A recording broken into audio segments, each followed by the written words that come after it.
Hello guys, welcome back to my channel RG Classes. I'm your friend Rimpik Oil. So let's start. Friends, these are some links. YouTube पर RG Classes है, आप subscribe ज़रूर कीजिए अगर आप first time video देख रहे हैं। आप में लाइक ज़रूर दीजिए, मोटिवेट कीजिए, मुझे चीयर अप कीजिए, ओके। एंड आप टेलीग्राम चैनल ज्वाइन कर सकते हैं, वहाँ पर आपको डेली क्विजेज मिलेगी। आप अपनी क्विजेज से प्रैक्टिस कर सकते हैं अपने नेट एग्जाम के लिए। एंड आप मुझे अनअकैडमी पर भी फॉलो कर सकते हैं, ओके।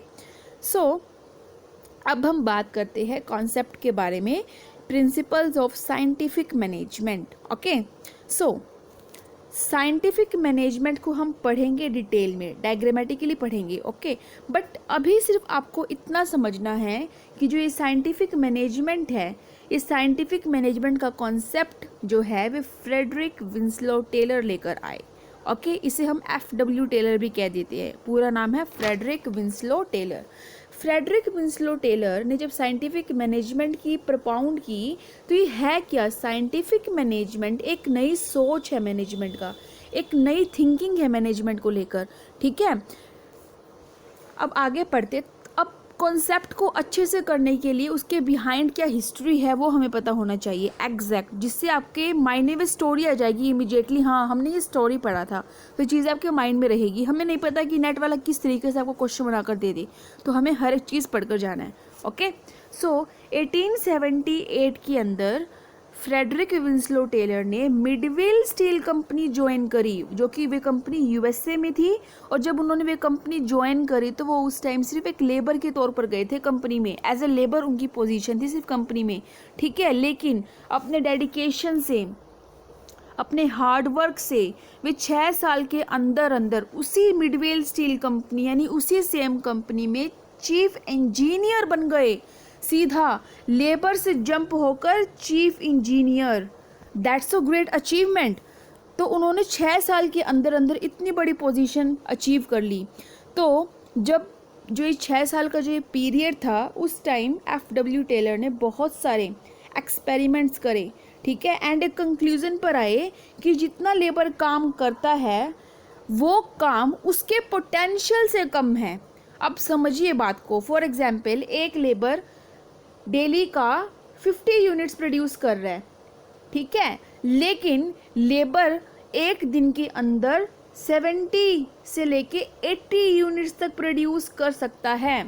यानी यहाँ पर जो फ्रेडरिक विंसलो टेलर है, इनका कहने का मतलब था, जो उन्होंने एक्सपेरिमेंट किया, जो कंक्लूजन निकाला, वो ये निकाला कि लेबर अपने पोटेंशियल से कम काम करता है। अगर उसके पोटेंशियल को ठीक तरीके से समझा जाए, अच्छे से उसको यूटिलाइज किया जाए, तो कंपनी की प्रोडक्टिविटी बहुत ज़्यादा इंक्रीज हो जाएगी। आई होप यहाँ तक आपको क्लियर हो गया। चलिए आगे कुछ और हम फ्रेडरिक विंसलो टेलर के बारे में पढ़ते हैं, ओके। सो उन्होंने मैनेजमेंट को लेकर एक साइंटिफिक, एक नया आउटलुक दिया, ठीक है। टेलर ने बेथलेम स्टील वर्क्स में भी काम किया। टेलर ने 1901 तक 1901 तक बेथलेम स्टील वर्क्स में भी काम किया। एंड उनके उसमें काम करने के बाद उन्होंने मैनेजमेंट कंसल्टेंट का काम किया, ठीक है। अब 1903 में 1903 में उन्होंने एक रिसर्च पेपर पब्लिश किया। उस रिसर्च पेपर का क्या नाम था? Shop management. देखिए अगेन मैं रिपीट करती हूँ, 1901 में जो फ्रेडरिक विंसलो टेलर है, उन्होंने एज ए मैनेजमेंट कंसल्टेंट अपनी सर्विसेज देना स्टार्ट कर दिया, ठीक है। उन्होंने बेथलेम स्टील में भी काम किया था वहाँ पर। एंड उसके बाद 1903 में उन्होंने अपना पहला रिसर्च पेपर पब्लिश किया जिसका नाम था शॉप मैनेजमेंट। 1911 में उनकी बुक आई। कौन सी बुक आई? Scientific management. कौन सी बुक आई फ्रेंड्स? जो हम टॉपिक हमारा पढ़ रहे हैं, प्रिंसिपल्स ऑफ साइंटिफिक मैनेजमेंट। ये एक बुक का नाम है जो फ्रेडरिक विंसलो टेलर ने पब्लिश की 1911 में। इस बुक ने मैनेजमेंट के अंदर हलचल पैदा कर दी, रिपल्स क्रिएट कर दिए। इतनी शानदार बुक थी, इतने अमेजिंग थॉट्स थे फ्रेडरिक विंसलो टेलर के, कि पूरी मैनेजमेंट की फील्ड में रिपल्स क्रिएट कर दिए, एक नई हलचल क्रिएट कर दी, ठीक है। अब हम पढ़ेंगे साइंटिफिक मैनेजमेंट क्या है। पहले हम डायग्राम समझेंगे, देन हम उसको थियोरेटिकली पढ़ेंगे, ओके। So let's start. फटाफट हम कंप्लीट करते हैं इस टॉपिक को। आज की आपकी क्विज इसी टॉपिक से रहेगी friends, and components of management से रहेगी आपकी क्विज। सो सबसे पहले जितने भी वेरिएबल्स इन्वॉल्व होते हैं एक जॉब के अंदर, उसको एग्जामिन करना। जब एक वर्कर काम करता है, क्या मेथड ऑप्ट करता है, कितना वे रेस्ट ले रहा है, कितने टाइम में कितना वर्क कर रहा है, ये सारे वेरिएबल्स को एग्जामिन करना, फिर एक बेस्ट, एक अफेक्टिव तरीका उसमें से डेवलप करना। जब हम अफेक्टिव मेथड डेवलप कर लेंगे, यानी affective method in the sense ऐसा मेथड ऑप्ट करना जिससे कॉस्ट कम से कम आए, प्रोडक्टिविटी ज़्यादा हो, देन ये चीज़ डिसाइड करने के बाद हम कैपेबल वर्कर्स को सिलेक्ट करेंगे, यानी वो वर्कर्स जो कंपनी के लिए बहुत प्रोडक्टिव है, अच्छे से अपना काम कर रहे हैं, यानी जितना पोटेंशियल है वर्कर का उतना काम कर रहे हैं। देन उनको ट्रेनिंग भी दी जाएगी।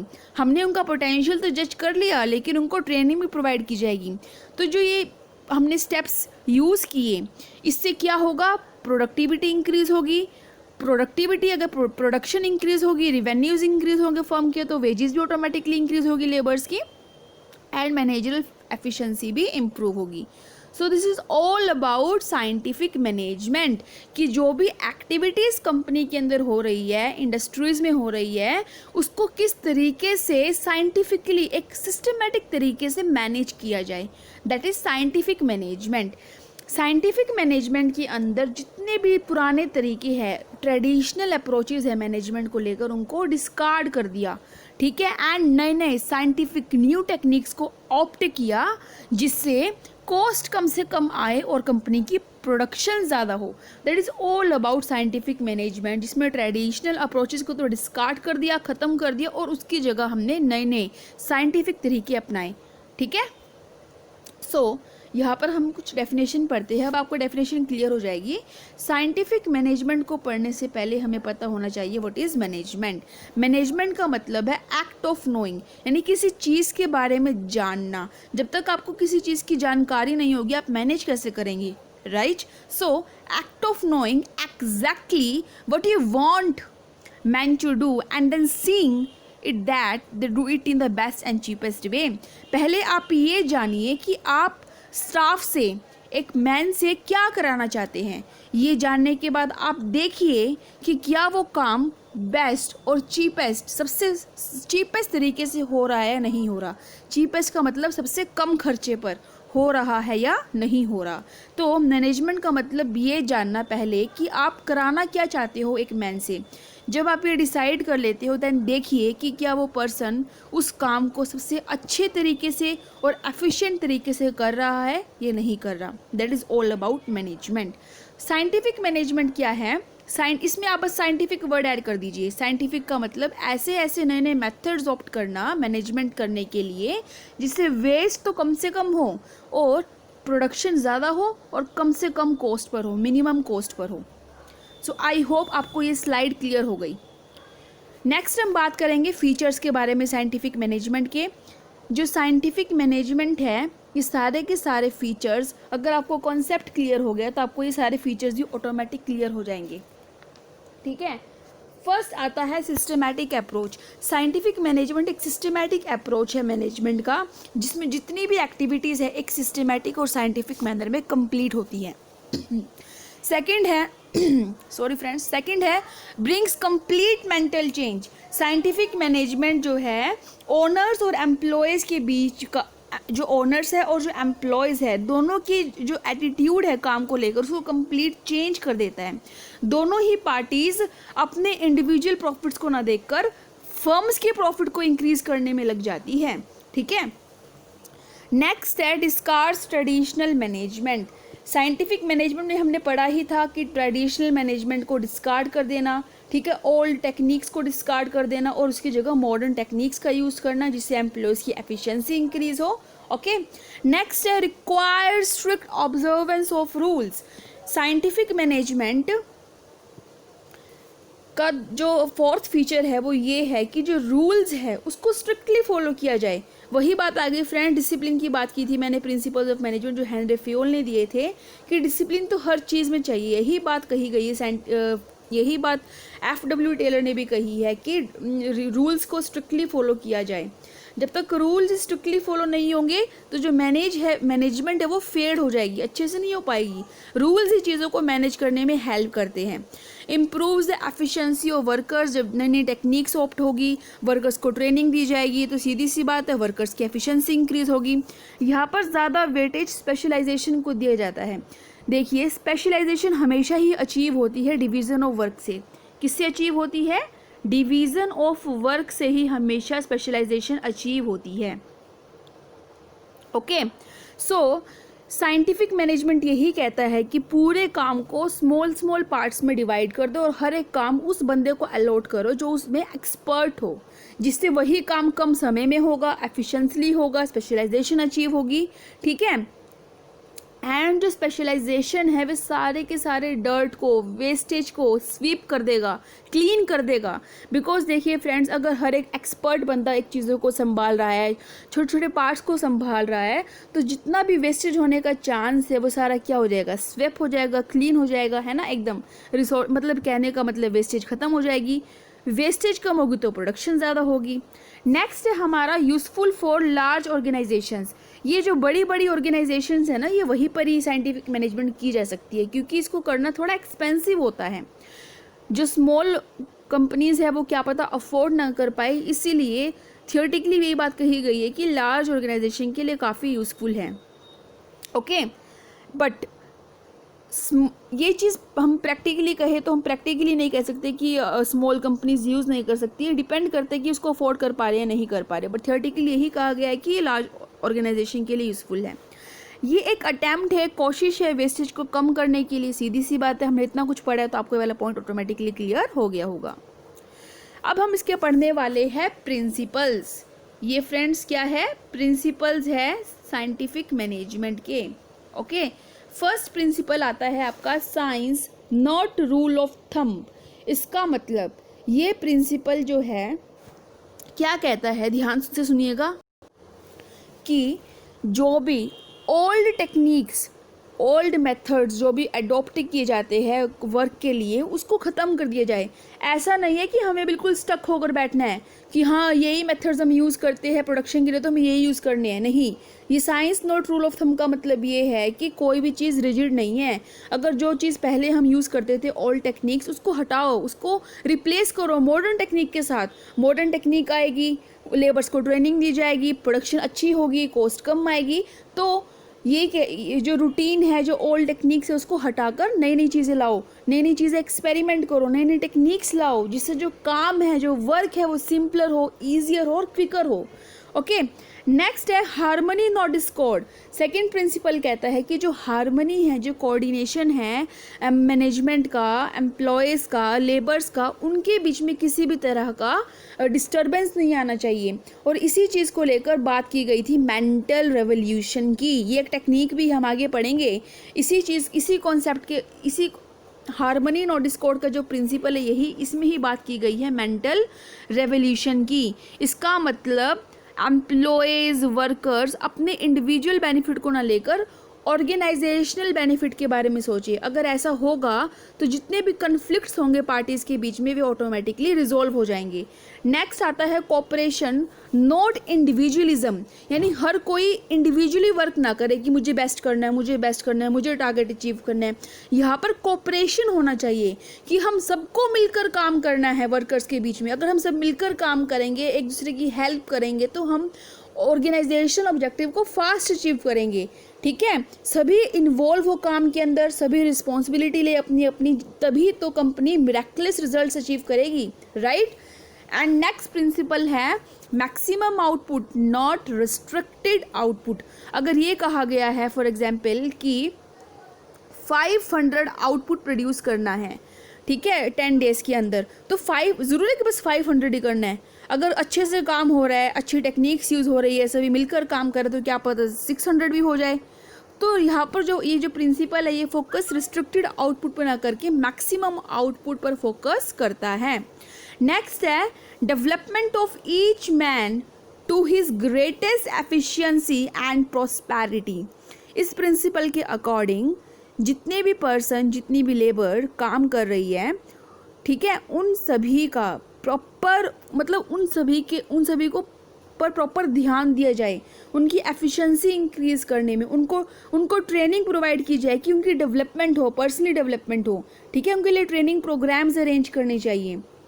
अगर ये चीज़ की जाएगी तो जो इंडिविजुअल काम कर रहे हैं उनका इंटरेस्ट क्रिएट होगा, उनकी एबिलिटी इंक्रीज होगी एंड उनके अंदर एक एंथुसिज्म की फीलिंग आएगी, एक बिलोंगिंगनेस की फीलिंग आएगी कि हाँ हम भी एक पार्ट ऑर्गेनाइजेशन का, हमारे लिए, हम वर्कर्स के लिए ट्रेनिंग प्रोग्राम्स बनाए जा रहे हैं हमारे डेवलपमेंट के लिए। तो इसका ओवरऑल बेनिफिट किसको मिलेगा? ऑर्गेनाइजेशन को मिलेगा। So I hope all this principles are clear. कहीं पर कोई डाउट है तो मुझसे आप कमेंट में पूछ सकते हैं। नेक्स्ट हम बात करेंगे फ्रेंड्स टेक्निक्स के बारे में कि साइंटिफिक मैनेजमेंट को करने के लिए किन किन टेक्निक्स का यूज़ किया गया। फंक्शनल फोरमैनशिप, स्टैंडर्डाइज करना, वर्क को सिंप्लीफाई करना, method study, fatigue study, time study and motion study. ये एक अलग टेक्निक में कंबाइन कर दिए चारों पार्ट, मेथड, फैटिग, टाइम और मोशन। ये चारों की चारों study, this one, this and this. Sorry ये नहीं, एक सेकेंड फ्रेंड्स, डिफरेंशियल वाला नहीं आएगा इसके अंदर, मैंने डिफरेंशियल वाला बाय मिस्टेक इंक्लूड कर दिया। देखिए, method study, fatigue study, time study and motion study, ये चारों की चारों स्टडी एक अलग टेक्निक में कंबाइन कर दी, that is scientific study of work. ये हम आगे पढ़ेंगे। ओके फ्रेंड्स, फिलहाल 6 तरह की टेक्निक्स है, functional foremanship, standardisation, simplify, differential piece rate, scientific work of study and mental revolution. अब हम इसको वन बाय वन स्टडी करेंगे। तो मैंने चीज़ों को की पॉइंट्स में डिवाइड कर दिया जिससे आपको पूरा थ्योरी पढ़ने की ज़रूरत ना हो, सिर्फ ये पॉइंट्स देखिए, आपके माइंड में सेट एंड आप जाइए एग्जाम में बिना किसी टेंशन के क्वेश्चन कीजिए। फर्स्ट है फंक्शनल फोरमैनशिप। जो फंक्शनल फोरमैनशिप है ये FW टेलर ने ही प्रपाउंड की थी, इसको हम फंक्शनल ऑर्गेनाइजेशन भी कहते हैं। ये जो पूरी फंक्शनल फोरमैनशिप है ये प्रिंसिपल ऑफ स्पेशलाइजेशन या in other words division of work पर बेस है। इसका पर्पस क्या था कि जितने भी एक्सपर्ट्स हैं उनकी एक्सपर्टाइज का प्रॉपर यूटिलाइजेशन हो। ओके आगे हम पढ़ते हैं फ्रेंड्स। देखिए आपको आई होप दिख रहा होगा, नीचे देखिए यहाँ पर, Taylor has suggested the division of work of factory manager. यहाँ पर फैक्ट्री मैनेजर है, फैक्ट्री मैनेजर के वर्क को टेलर ने 2 डिपार्टमेंट्स में बांट दिया, सब डिपार्टमेंट्स में। एक डिपार्टमेंट है प्लानिंग डिपार्टमेंट, एक डिपार्टमेंट है प्रोडक्शन डिपार्टमेंट। ओके और हर एक डिपार्टमेंट के अंदर 4-4 एक्सपर्ट्स असाइन कर दिए। ठीक है, तो इसका मतलब जो ये वर्कर्स हैं इनको 8 जगह से डायरेक्शन मिल रही है। यानी देखिए 2 डिपार्टमेंट है, planning department, production department. Planning में 4 एक्सपर्ट लगा दिए, प्रोडक्शन में 4 एक्सपर्ट लगा दिए जो अपनी अपनी एक्सपर्टाइज का यूज़ करके अपनी अपनी रिस्पॉन्सिबिलिटी संभालेंगे। ओके अब ये 8 एक्सपर्ट हो गए टोटल। ये 8 एक्सपर्ट मिलकर वर्कर्स को डायरेक्शन देते हैं। तो यहाँ पर जो यूनिटी ऑफ कमांड है वो वायलेट हो रही है। मैंने बताया था प्रीवियस वीडियो में यूनिटी ऑफ कमांड किया होता है, तो आपको क्लियर होना चाहिए वे। ठीक है, तो फैक्ट्री मैनेजर के काम को 2 सब डिपार्टमेंट्स में डिवाइड कर दिया, प्लानिंग डिपार्टमेंट, प्रोडक्शन डिपार्टमेंट। ठीक है, प्लानिंग में 4 एक्सपर्ट्स असाइन कर दिए, प्रोडक्शन में 4 एक्सपर्ट्स असाइन कर दिए। ठीक है, यानी वर्क को डिवाइड कर दिया स्मॉल पार्ट्स में, हर एक वर्क को एक एक्सपर्टाइज को दे दिया जो संभालेंगे उसको। अब टोटल कितने एक्सपर्ट्स हो गए? दोनों डिपार्टमेंट के मिला के 8 एक्सपर्ट्स हो गए। अब हमें पता होना चाहिए कि रूट क्लर्क क्या काम करता है, इंस्ट्रक्शन कार्ड क्लर्क क्या काम करता है। चलिए देखते हैं इसके बारे में। ये सिर्फ आपको समझना है ओके कि इनका काम क्या है। जो रूट क्लर्क है इसका क्या काम है कि जो भी पर्टिकुलर वर्क है वे कंप्लीट सीक्वेंस में कंप्लीट हो। एक फाइनल स्टेज तक पहुंचने के लिए जो जितने भी स्टेप्स है वे सारे पूरे होने चाहिए। ये रूट क्लर्क ही डिसाइड करता है कि कौन सी जॉब किस डे पर करनी है और कब करनी है। ओके ये इसी चीज़ की प्लानिंग करता है। जो इंस्ट्रक्शन कार्ड क्लर्क है ये प्रिपेयर करता है instruction cards. Instruction card clerk नाम से ही क्लियर है, ये वर्कमैन्स के लिए क्या प्रिपेयर करता है? इंस्ट्रक्शंस कार्ड प्रिपेयर करता है। ओके एंड गैंग बॉस को हैंड ओवर कर देता है। इंस्ट्रक्शन कार्ड्स प्रिपेयर करके ये जो इंस्ट्रक्शन कार्ड क्लर्क है ये गैंग बॉस को हैंड ओवर कर देता है, संभालने के लिए दे देता है। इस कार्ड के अंदर पूरी इंफॉर्मेशन होती है कि हर एक वर्कर के बारे में कि वे क्या काम करेगा, क्या प्रोसीजर यूज़ करेगा, क्या मटेरियल यूज़ करेगा। ओके नेक्स्ट हमारा आता है time and cost clerk. Time and cost clerk decide करता है कि कब एक पर्टिकुलर काम स्टार्ट होगा और कब ख़त्म होगा। यानी पूरा काम किस समय पर होगा, कितना खर्चा आना चाहिए, ये सारी की सारी चीज़ कौन डिसाइड करता है, time and cost clerk decide करता है। नेक्स्ट आता है डिसिप्लिन ऑफिसर या डिसिप्लिनेरियन भी आप कह सकते हैं। डिसिप्लिन ऑफिसर इंश्योर करेगा कि जितना भी काम ये वर्कर्स करेंगे वे प्रॉपर डिसिप्लिन में करेंगे। ओके, सो ये चीज़ें क्लियर हो गई आपको, well done, keep it up. आगे हम देखते हैं गैंग बॉस क्या काम करेगा। फ्रेंड्स, पहले हमने पढ़ा कि इंस्ट्रक्शन कार्ड क्लर्क जो इंस्ट्रक्शन कार्ड्स प्रिपेयर करेगा वर्कर्स के लिए वो गैंग बॉस संभालेगा। पहला काम तो ये हो गया। दूसरा काम क्या करेगा, ये गैंग बॉस इन वर्कर्स को अलग अलग ग्रुप्स में डिवाइड कर देगा जिससे कि कंट्रोल करना आसान हो जाए। फिर हर एक ग्रुप का एक ग्रुप लीडर भी होगा। वो ग्रुप लीडर भी कौन सिलेक्ट करेगा, जो हर एक ग्रुप का जो ग्रुप लीडर होगा उसी ग्रुप लीडर को हम क्या कहेंगे, गैंग बॉस कहेंगे। देखिए, गैंग मतलब ग्रुप, बॉस मतलब उस ग्रुप का बॉस यानी उस ग्रुप का लीडर। मैं अगेन धीरे स्लो रिपीट करती हूँ, ध्यान दीजिएगा फ्रेंड्स। वर्कर्स को डिवाइड करेंगे ये, ठीक है। वर्कर्स को डिवाइड करने के बाद अलग अलग ग्रुप्स में जो हर एक ग्रुप का लीडर होता है उसी को ही गैंग बॉस कहते हैं। He is expected to ensure, ये क्या एक्सपेक्ट करता है कि जितने भी वर्कर्स हैं, जितनी भी मशीन्स हैं, जितना भी मटेरियल है, वो सारा बिल्कुल मतलब बेस्ट हो। यानी प्रॉपर वर्कर्स वो काम करने के लिए उन वर्कर्स के पास पूरी मशीन्स होनी चाहिए जिस पर वे काम कर सके। और जो मटेरियल यूज़ करेंगे यानी जिस मटेरियल को कन्वर्ट करेंगे फिनिश गुड में, वे मटेरियल भी प्रॉपर क्वांटिटी में अवेलेबल हो। ये सारी की सारी चीज़ें गैंग बॉस ही संभालेगा। नेक्स्ट हमारा आता है point speed boss. Speed boss का क्या काम है फ्रेंड्स, स्पीड बॉस जो है इसका मेन फंक्शन यही है कि जितने भी वर्कर्स हैं अपने काम को एक्सपेक्टेड स्पीड से पूरा करें।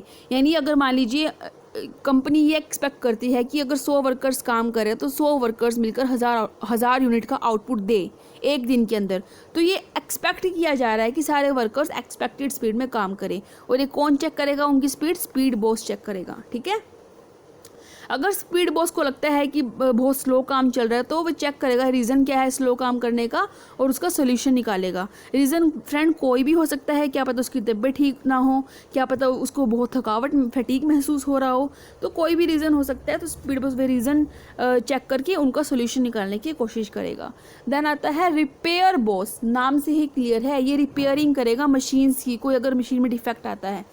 And last one is inspector, जितना भी मटेरियल प्रोड्यूस हुआ है इंस्पेक्टर उसको इंस्पेक्ट करेगा स्टैंडर्ड्स के साथ। यानी पहले स्टैंडर्ड सेट होते हैं कि इतनी अच्छी ऐसी क्वालिटी होनी चाहिए प्रोडक्ट की, तो उस पूरी प्रोडक्शन को, उस प्रोड्यूस्ड मटेरियल को, उस फिनिश गुड्स को स्टैंडर्ड क्वालिटी के साथ कंपेयर करेगा। अगर इंस्पेक्टर को किसी भी तरह का डिफरेंस लगता है क्वालिटी के अंदर तो उसे करेक्टिव एक्शन लेकर उसे ठीक करने की कोशिश करेगा। सो ये पूरा का पूरा क्या है, फैक्ट्री मैनेजर, फंक्शनल फोरमैनशिप आप कह सकते हैं, बहुत ज़्यादा इंपॉर्टेंट है ये।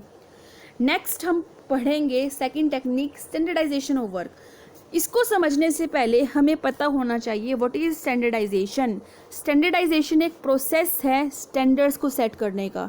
स्टैंडर्ड सेट करने के बाद अच्छे से पूरी ऑर्गेनाइजेशन में हर एक बंदे को पता हो कि उन्हें क्या अचीव करना है, उन्हें कम्युनिकेट प्रॉपरली करना, ठीक है, और कैसे टाइम दर टाइम उन स्टैंडर्ड्स को इम्प्रूव किया जाए। ये पूरा का पूरा प्रोसेस को हम क्या कहते हैं, स्टैंडर्डाइजेशन कहते हैं। इसमें भी सेम यही बात की गई है, तो आप इसे कर लीजिएगा। ओके, नेक्स्ट हम बात करते हैं डायग्रामेटिकली। देखिए, स्टैंडर्डाइजेशन का जो स्कोप है वो वाइड है। सबसे पहले स्टैंडर्ड सेट होते हैं, ठीक है। देन स्टैंडर्ड्स वर्क, यानी ए सेट ऑफ वर्क प्रोसीजर्स, यानी एक ऐसा प्रोसीजर सेट करना जिसको हर कोई फॉलो करेगा जिससे कि बेस्ट से बेस्ट आउटपुट मिले, अच्छी क्वालिटी का मिले। स्टैंडर्डाइजेशन देखिए सबसे बड़ा स्कोप है, यानी स्टैंडर्डाइजेशन के अंदर स्टैंडर्ड्स भी आते हैं, स्टैंडर्ड वर्क भी आता है, यानी सबसे वाइडर स्कोप किसका है, स्टैंडर्डाइजेशन का है। इसका मतलब ये पूरा एक प्रोसेस है स्टैंडर्ड्स को सेट करने का, वर्क्स के स्टैंडर्ड को सेट करने का।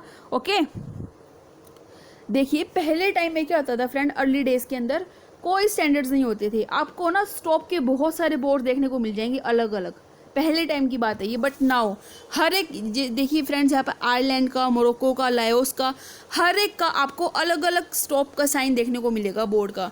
हर एक कंट्री का आपको अलग साइन देखने को मिलेगा स्टॉप का, यानी हर एक चीज़ें स्टैंडर्डाइज हो गई आज के टाइम में। स्टैंडर्डाइजेशन की वजह से ही कंपनीज गेन्स को सस्टेन कर पाएंगी। अगर स्टैंडर्ड्स नहीं होंगे तो कोई इम्प्रूवमेंट भी नहीं होगी। बिकॉज फ्रेंड्स, कोई भी चीज़ हो, स्टैंडर्ड्स हम प्लानिंग में सेट करते हैं, कंट्रोलिंग में हम उन स्टैंडर्ड्स, हम एक्चुअल रिजल्ट को स्टैंडर्ड से कंपेयर करते हैं। देखिए, कंपेयर करेंगे, जो डेविएशंस आएगी उसको करेक्ट करेंगे, तभी तो इम्प्रूवमेंट होगी। इसलिए कहा गया है कि स्टैंडर्ड जो है वे इम्प्रूवमेंट का स्कोप लेकर आते हैं। ठीक है, हमें पहुंचना है यहाँ पर, हम हैं यहाँ पर, लेकिन स्टैंडर्डाइज की वजह से हम अपने आप को इम्प्रूव करेंगे, सारे हर्डल्स को पुश करेंगे और हम अपनी इस एक्चुअल जो हमारा स्टैंडर्ड है वहाँ पर पहुँचेंगे। ये एक टूल है जिससे हम इम्प्रूवमेंट लेकर आते हैं, जिससे ऑर्गेनाइजेशन गेन्स अचीव करती है, गेन सस्टेन करती है। ओके, अब स्टैंडर्ड्स को स्टेप करने की 3 स्टेप्स है। पहले हम स्टैंडर्ड्स को क्रिएट करेंगे, फिर उसको स्टेबल करेंगे, फिर उनको इम्प्रूव करने की कोशिश करेंगे with the passage of time. अब इसकी 6 कैरेक्टरिस्टिक्स है। पहली बात, वे प्रॉपर कंप्लीट होने चाहिए स्टैंडर्ड्स। ऐसा नहीं है कि हमने ऐसा स्टैंडर्ड सेट कर दिया जो अचीव किया ही नहीं जा सकता। हमने कह दिया कि हम एक दिन के अंदर 10,000 का आउटपुट प्रोड्यूस करेंगे, ये इम्पॉसिबल है फ्रेंड्स, राइट? क्योंकि प्रोड्यूस तो ह्यूमन बींग्स ही करते हैं, है ना? वे भी थकते हैं, उनमें भी थकावट होती है, उनकी भी अपनी कैपेसिटी होती है। तो स्टैंडर्ड्स ऐसे सेट करो जो कंप्लीट भी हो सके, बिल्कुल क्लियर कट होने चाहिए, कोई कन्फ्यूज़न नहीं होनी चाहिए, किसी को कुछ पता है किसी को कुछ पता है, ऐसे नहीं। सभी के माइंड में एक चीज़ होनी चाहिए कि हाँ, हमें अपना इतना टारगेट अचीव करना है। बिल्कुल करेक्ट होने चाहिए, बिल्कुल क्लियर होने चाहिए, पूरी ऑर्गेनाइजेशन में अच्छे से उसकी कम्युनिकेशन होनी चाहिए। ठीक है, एंड बिल्कुल करंट से रिलेटेड होने चाहिए। देखिए फ्रेंड्स, स्टैंडर्डाइज्ड मटेरियल के भी स्टैंडर्ड सेट होते हैं। इसका मतलब बाय स्टैंडर्डाइजेशन ऑफ मटेरियल से मतलब है हमारा कि जो भी रॉ मटेरियल प्रोवाइड कराया जाएगा फिनिश गुड्स को प्रिपेयर करने के लिए, वे उसकी क्वालिटी के अकॉर्डिंग हो। फॉर एग्जांपल, अगर हमें एक क्वालिटी का फिनिश गुड बनाना है तो उस एक क्वालिटी की फिनिश गुड को बनाने के लिए हमें एक्स क्वालिटी का रॉ मटेरियल चाहिए। ठीक है, फॉर एग्जांपल, मुझे चेयर्स बनानी है, चेयर्स मुझे बहुत अच्छी क्वालिटी की बनानी है, तो एक स्टैंडर्ड ये बना दिया गया है कि जब भी आप चेयर्स बेस्ट क्वालिटी की बनाओगे तो आपको जो उसके लिए प्लास्टिक चाहिए वे बेस्ट कंपनी का ही चाहिए। एक मान लीजिए कोई भी आप अच्छा ब्रांड ले लीजिए प्लास्टिक का, तो आपको उसी प्लास्टिक का ही आपको उस चेयर को बनाने के लिए यूज़ करना है। यानी एक स्पेसिफिक फिनिश प्रोडक्ट अच्छी क्वालिटी का बनाने के लिए उसके लिए एक स्पेसिफिक स्टैंडर्ड सेट कर दिया गया कि आपको वही रॉ मटेरियल चाहिए। So simple. ओके, नेक्स्ट है standardised machines and tools. Friends, यहाँ पर अच्छे से नहीं आई इमेज, कोई बात नहीं, मैं आपको एक्सप्लेन कर देती हूँ।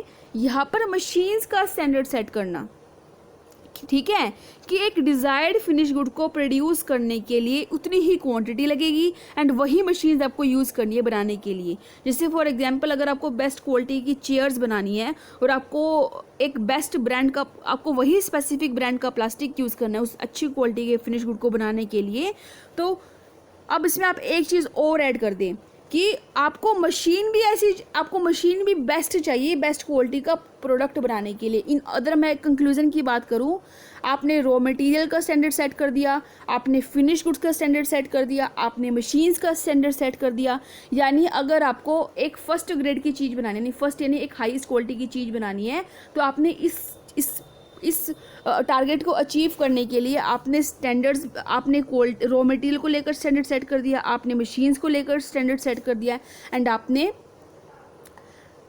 फिनिश गुड्स को लेकर स्टैंडर्ड सेट कर दिया। सो फ्रेंड्स, ये कुल मिलाकर सिर्फ इतना ही कहा गया है। बहुत इजी है, बहुत बिल्कुल भी मुश्किल नहीं है। आई होप आपको ये क्लियर हो गया। ऐसे ही हम मेथड्स के भी स्टैंडर्डाइज सेट करेंगे कि आपको कौन सा मेथड यूज़ करना है। यानी फॉर एग्जांपल, चेयर्स की हम बात कर रहे थे, तो आपको चेयर्स का जो मेथड है, आपको बेस्ट से बेस्ट मशीन्स यूज़ करनी है। ठीक है, आपको ऑप्टिमम टेक्निक यूज़ करनी है जिससे कि काम फास्टर स्पीड के साथ हो सके। ऐसे ही हर एक चीज़ को स्टैंडर्डाइज कर देंगे, फिक्स कर देंगे और उसी के अकॉर्डिंग काम चलेगा। नेक्स्ट हमारा आता है सिंप्लीफिकेशन। सिंप्लीफिकेशन फ्रेंड्स क्या है, ये हमारा स्टैंडर्डाइजेशन से बिल्कुल रिलेट करता है। सिंप्लीफिकेशन नाम से ही क्लियर है कि हम जो भी प्रोडक्ट्स मैन्युफैक्चर होते हैं इंडस्ट्रीज़ में, उनकी वैरायटी को कम कर देते हैं, रिड्यूस कर देते हैं।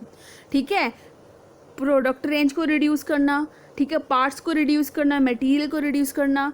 इसका मतलब जितनी भी अननेसेसरी चीज़ें हैं, इररिलेवेंट चीज़ें हैं, उनको ख़त्म कर देना। ओके, सो फ्रेंड्स, यहाँ पर आप एग्जाम्पल समझिएगा एक।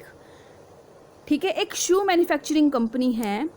ठीक है। वे शूज़ मैन्युफैक्चर करती है प्रॉपर साइज़ में। फॉर एग्जांपल 1 नंबर का शूज़, 2 नंबर का, 3 नंबर का, ऐसे प्रॉपर साइज़ में शूज़ मैन्युफैक्चर करती है।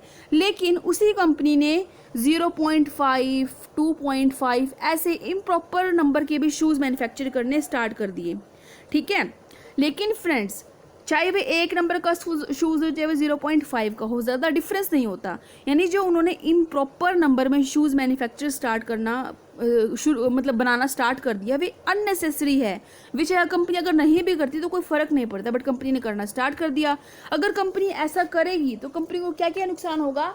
कंपनी को नई नई मशीन्स इंस्टॉल करनी पड़ेगी, ज़्यादा स्टॉक हो जाएगा कंपनी का। पहले तो कंपनी जो है सिर्फ 1, 2, 3, 4 इन्हीं का ही साइज़ रखती थी अपने पास अपने स्टॉक में, बट अब कंपनी को 0.5 का भी रखना पड़ेगा अपने पास स्टॉक, 1.5 का भी रखना पड़ेगा। तो क्या इन्वेंट्री बढ़ गई, कंपनी की कॉस्ट बढ़ेगी, उसको संभालने की, उस स्टॉक को हैंडल करने के लिए कॉस्ट आएगी, राइट, इन्वेंट्री कॉस्ट। इसलिए कहा गया है, इसलिए मैन्युफैक्चरिंग कंपनी को कहा गया कि आप सिर्फ प्रॉपर साइज़ में ही शूज़ को मैन्युफैक्चर करो। ये जो इररिलेवेंस है इसको आप काटा मारो, रॉन्ग इसको आप हटाओ, इसको मैन्युफैक्चरिंग करने की कोई ज़रूरत नहीं है। अननेसेसरी इररिलेवेंट चीज़ों को हटाओ और सिंप्लीफाई करो जितना हो सके चीज़ों को। तो यही बात हमारी सिंप्लीफिकेशन टेक्निक कहती है। और यही चीज़ कही थी फ्रेडरिक विंसलो टेलर ने भी कि जब कंपनीज के अंदर अननेसेसरी चीज़ें प्रोडक्शन से हटा दी जाएगी तो वेस्टेज कम होगी, प्रोडक्शन ज़्यादा होगी। सिंप्लीफिकेशन की ऑब्जेक्टिव क्या है फ्रेंड्स? देखिए, सिंप्लीफिकेशन की ऑब्जेक्टिव है कि इससे जो मशीन्स है उसका अच्छे से इफेक्टिवली यूज़ होगा, उस पर वर्कलोड नहीं पड़ेगा, लेबर कॉस्ट कम आएगी। क्यों आएगी? बिकॉज हर कोई एक्सपर्ट संभाल रहा है चीज़ों को। इन्वेंट्री भी कम हो जाएगी। अगर हम अननेसेसरी चीज़ों को प्रोड्यूस करना बंद कर देंगे तो सीधी सी बात है, इन्वेंट्री भी कम होगी। इन्वेंट्री कम होगी, प्रोडक्शन ज़्यादा होगी, अच्छी क्वालिटी में होगी तो प्रोडक्शन कॉस्ट कम आएगी, कॉस्ट कम आएगी तो गुड्स के प्राइसेस कम होंगे एंड प्रोडक्ट की क्वालिटी इंप्रूव होगी। नेक्स्ट हम बात करेंगे friends scientific study of work के बारे में। देखिए, साइंटिफिक स्टडी ऑफ वर्क ऐसी टेक्निक है जिसका मतलब क्या है कि जितनी भी एक्टिविटीज़ हो रही है ऑर्गेनाइजेशन के अंदर उनको डीपली एनालाइज करना कि जो एक्टिविटी ऑर्गेनाइजेशन के अंदर हो रही है किस तरीके से हो रही है। एंड मेन एम जो है इस टेक्निक का यही है कि मैक्सिमम पॉसिबल आउटपुट को प्रोड्यूस करना कम से कम कॉस्ट पर। अब टेलर ने साइंटिफिक स्टडी ऑफ वर्क को लेकर 4 तरह की स्टडीज़ कंडक्ट करी: method study, motion study, time study and fatigue study. फटाफट करते वीडियो लंबी हो जाएगा नहीं वरना। देखिए, मेथड स्टडी हम देखते हैं। मेथड स्टडी के अंदर मेथड स्टडी का मतलब क्या होता है? ये आइडेंटिफाई करता है, ये जब ये स्टडी की जाती है एक ऑर्गेनाइजेशन में तो ये आइडेंटिफाई करता है सबसे बेस्ट तरीका एक पर्टिकुलर एक्टिविटी को करने का। इसको मेथड स्टडी को कंडक्ट करने के लिए 2 टेक्निक यूज़ की जाती है: process chart and operation research. इसका मेन ऑब्जेक्टिव है कॉस्ट को कम से कम करना एंड क्वालिटी को मैक्सिमाइज करना और कंज्यूमर सेटिस्फेक्शन के लेवल को हाई करना। ओके, नेक्स्ट हम मूव करेंगे मोशन स्टडी। मोशन स्टडी का मतलब होता है कि जो वर्कर्स काम कर रहे हैं मशीन्स किस तरीके से काम कर रही है उसको चेक करना। मोशन का मतलब भी समझिए गाइस, मोशन का मतलब मूवमेंट। एक आपने पढ़ा होगा साइंस में रेस्ट और मोशन का मतलब जब हमारी बॉडी मूव करती है। तो इसमें यही बात की गई है कि जब वर्कर्स काम कर रहे होते हैं, अपना जॉब कर रहे होते हैं, मशीन्स जब अपना काम कर रही होती है तो उनके मोशंस को स्टडी करना। इसका मेन ऑब्जेक्टिव है कि अननेसेसरी मोशंस को ख़त्म कर देना।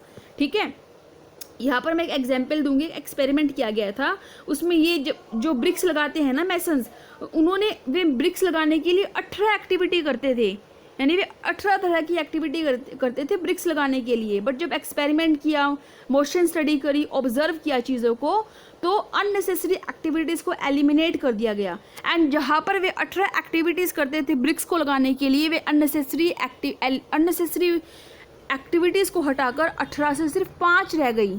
देखिए फ्रेंड्स, कितना बेनिफिट मिला कंपनी को। पहले कहा तो मैसेज 18 एक्टिविटीज़ करते थे, अब कहाँ अननेसेसरी एक्टिविटीज़ को रिमूव करके मोशन स्टडी के थ्रू कहाँ 5 रह गई सिर्फ, है ना। टाइम भी सेव हुआ, एनर्जी भी सेव हुई, कॉस्ट भी कम हुई, तो बहुत बेनिफिट है फ्रेंड्स। ओके, नेक्स्ट आता है टाइम स्टडी। टाइम स्टडी इसलिए की जाती है एक स्टैंडर्ड टाइम को सेट करने के लिए कि एक पर्टिकुलर काम को करने के लिए कितना टाइम लगेगा। और ये जो स्टैंडर्ड टाइम जब डिटरमाइन किया जाता है तो वो स्टॉप वॉच के थ्रू किया जाता है। स्टैंडर्ड टाइम को डिटरमाइन स्टॉप वॉच के थ्रू किया जाता है। ठीक है, ये देख जब वर्कर्स काम कर रहे होते हैं तो स्टॉप वॉच ऑन कर देंगे कि कितनी देर में ये एक काम को कर रही है और कितनी जल्दी कर सकते हैं। इस स्टैंडर्ड टाइम को सेट करने के लिए टाइम स्टडी यूज़ की जाती है। नेक्स्ट आता है फैटीग स्टडी। फैटीग मतलब थकावट, हमारी बॉडी के अंदर फैटीग आना, ठीक है। ये जो फैटीग स्टडी है, ये स्टडी की ही इसलिए जाती है कि जो एक वर्कर है कितना रेस्ट इंटरवल वे ले रही है, यानी काम के बीच में कितना वे रेस्ट ले रही है, ये चीज़ चेक करने के लिए फैटीग स्टडी की जाती है, ठीक है। अब जब फैटीग स्टडी करेंगे, ठीक है, जब फैटीग स्टडी जब की जाती है तो सब कुछ एनालाइज करते हैं कि ये वर्कर कितनी देर रेस्ट करता है, ठीक है। बिकॉज फ्रेंड्स वर्कर्स को रेस्ट मिलना भी बहुत ज़रूरी है। रेस्ट भी वर्कर्स को रिफ्रेश कर देते हैं, नई एनर्जी लेकर आता है, फुल कैपेसिटी से काम करते हैं। तो फैटीग स्टडी करने का मतलब यही है कि पहले तो डिटरमाइन करना कि कितने रेस्ट इंटरवल्स वे ले रहे हैं, फिर ये डिटरमाइन करना कि कितना रेस्ट इंटरवल एक वर्कर को चाहिए जिससे काम पर भी इफेक्ट ना पड़े, वर्कर्स पर भी इफेक्ट ना पड़े, ठीक है, और वर्कर्स की एफिशिएंसी लेवल भी इंक्रीज हो सके। ओके, सो हम नेक्स्ट टेक्निक पर मूव करते हैं, differential wage system. Differential wage system को हम डिफरेंशियल पीस रेट सिस्टम भी कहते हैं। ये सिस्टम क्या कहता है कि जो वेजेस है लेबर्स को उनके वर्क के बेस पर दी जाए, ना कि उन्होंने कितना टाइम लगाया एक काम को करने के लिए उस बेसिस पर। फॉर एग्जाम्पल, एक वर्कर को 10 चेयर बनानी थी डेली, ठीक है। अब एक वर्कर ने, और 8 घंटे मिलते हैं काम करने के लिए, अब एक वर्कर ने 8 घंटे में 10 चेयर बना दी, ठीक है। लेकिन वही दूसरे वर्कर ने 8 घंटे तो अपने पूरे लगाए लेकिन उसने 10 चेयर नहीं बनाई। तो ये कहता है कि इस टाइप के वर्कर्स के लिए अलग वेज सिस्टम होना चाहिए, इस टाइप के वर्कर के लिए अलग सिस्टम होना चाहिए, ठीक है। तो यहाँ पर जो वेजेस है वर्कर्स के काम के बेस पर हो, ना कि टाइम के बेस पर। तो इसके लिए डिफरेंशियल वेज सिस्टम ने 2 वेज रेट्स यूज़ किए, हाई वेज रेट और लो वेज रेट। जो वर्कर्स अपना स्टैंडर्ड नंबर ऑफ़ यूनिट बिल्कुल टाइम पर प्रोड्यूस कर लेते हैं तो उसको हाई वेज रेट दिया जाए, लेकिन जो workers standard number of units को प्रोड्यूस करने में एबल नहीं है, सक्षम नहीं है, कैपेबल नहीं है, उनको लो वेज रेट प्रोवाइड किए जाए। Okay, so I hope this is clear now. Next and last technique is mental revolution. Mental revolution के अंदर 2 पार्टीज ली गई, एम्प्लॉयज़ और वर्कर्स। ओके, मेंटल रेवोल्यूशन कहता है कि एम्प्लॉय और वर्कर का जो माइंड सेट है दोनों का चेंज होना चाहिए, ठीक है। इनके अंदर मेंटल रेवोल्यूशन क्या कहता है कि दोनों पार्टीज में फीलिंग्स आए कोऑपरेशन की।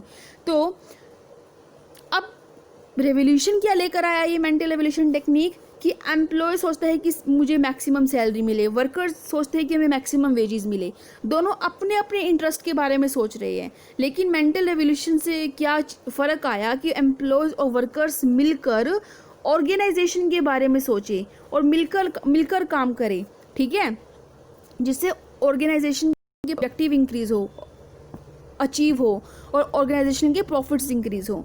ये जो रेवोल्यूशन हम देखते पढ़ते हैं, normally it is seen that generally हम क्या देखते हैं कि हमेशा ही कॉन्फ्लिक्ट्स रहते हैं एम्प्लॉयज़ के बीच में, वर्कर्स के बीच में, काम को लेकर, प्रॉफिट्स को लेकर। हर कोई लार्जर शेयर डिमांड करता है। इसी चीज़ को दूर करने के लिए मेंटल रेवोल्यूशन की ज़रूरत पड़ी। टेलर क्या कहते हैं कि आपस में लड़ने की बजाय प्रॉफिट्स को लेकर हमें एफर्ट्स करने चाहिए, मिलकर काम करना चाहिए हमारे ऑर्गेनाइजेशन के प्रॉफिट्स इंक्रीज करने के लिए। अगर ऐसा होगा तो सभी के इंडिविजुअल ऑब्जेक्टिव भी अचीव होंगे, और यही क्या है हमारा मेंटल रेवोल्यूशन है। अब हम एक समरी की बात करते हैं लास्ट में। पूरा का पूरा जो फोकस है साइंटिफिक मैनेजमेंट का वो था प्रोडक्टिविटी को इंक्रीज करने में, ठीक है, चीज़ों को सिंप्लीफाई करने में। साइंटिफिक मैनेजमेंट की सिचुएशन जो प्रिंसिपल्स है ये हम स्पेशल सिचुएशंस में अप्लाई करते हैं। ये प्रिंसिपल्स प्रोडक्शन एक्टिविटी से रिलेट करते हैं, फैक्ट्री एरिया से। जो वर्कर्स हैं वे 8 स्पेशलिस्ट के सुपरविजन में काम करता है, हमने पढ़ा था फंक्शनल फोरमैनशिप के अंदर। इसीलिए यहाँ पर जो यूनिटी ऑफ कमांड है वे वायलेट करती हैं, ठीक है। और जो नेचर है प्रिंसिपल ऑफ मैनेजमेंट का वो साइंटिफिक है। सो फ्रेंड्स, आज के लिए सिर्फ इतना ही। अगर आपको आज का ये वीडियो अच्छा लगा तो मुझे लाइक देकर मोटिवेट ज़रूर कीजिए। हम ऐसे ही सारे कॉन्सेप्ट्स कंप्लीट करेंगे मैनेजमेंट के और हर यूनिट के।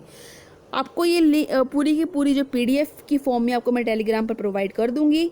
सो friends, please subscribe my channel if you like this video and also kindly share with your friends. Thank you, take care, bye bye.